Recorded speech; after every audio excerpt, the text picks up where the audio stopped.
Mr. Chairman, Senators, since the federal government has declined to enforce border security that really is within its responsibility and authority, consistent with our expectations, my expectation as a citizen, the state has no other recourse other than do what's necessary to secure the border.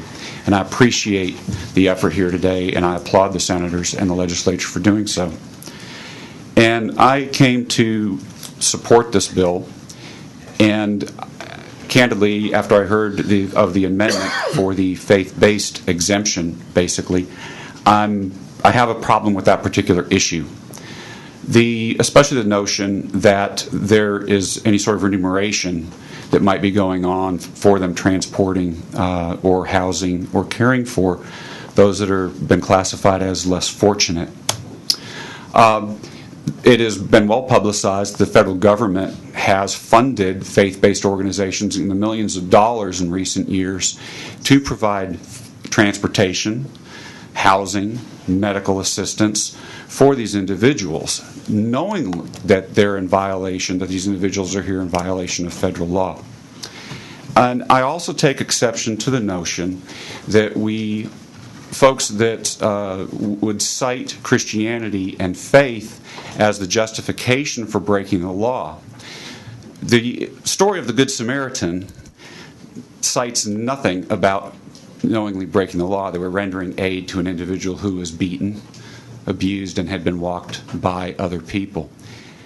Being a Christian does not mean that we need to set our citizenship and the law aside in order to take care of someone.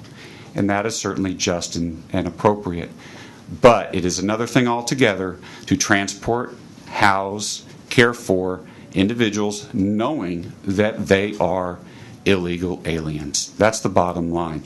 And I do believe that along with that transportation side of it, there are significant numbers of teenage prostitutes along Navigation in Houston that are illegal, and it's known that they are.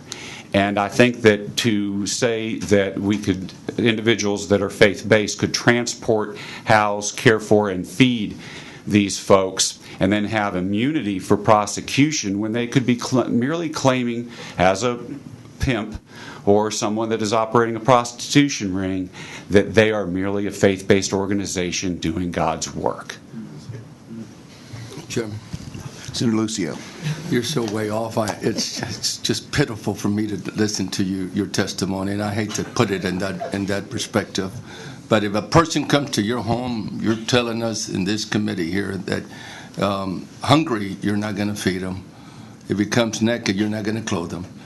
And if he's shelterless because he's a fugitive, you're not going to shelter him. That's not what America's about. That's not what my dad taught all 10 of his kids. So I respectfully disagree with everything you've said here this morning.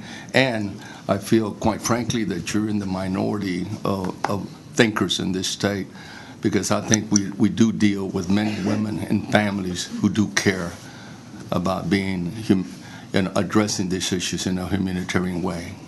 Thank you, Mr. Chairman. Certainly. May I respond, Mr. Chairman? Go right ahead. Briefly. Thank you. I appreciate your position and your rebuke to me, sir, but I do respectfully disagree with your position. One of the key things that we are tasked as Christians is to render aid.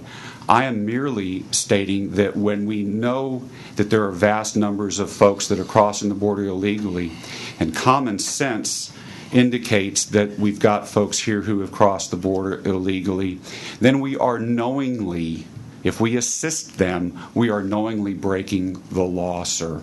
I do not consider myself a Christian who would reject someone who is in need. I'm merely stating the situation where there is knowing effort on the part of someone rendering aid to someone who has broken the law into this nation illegally. That's all, sir. I'll remind you that Joseph and Mary were immigrants, and they crossed the border into Egypt so they wouldn't lose their baby. Sir, let me finish. I listened to what you were saying. Yes, sir.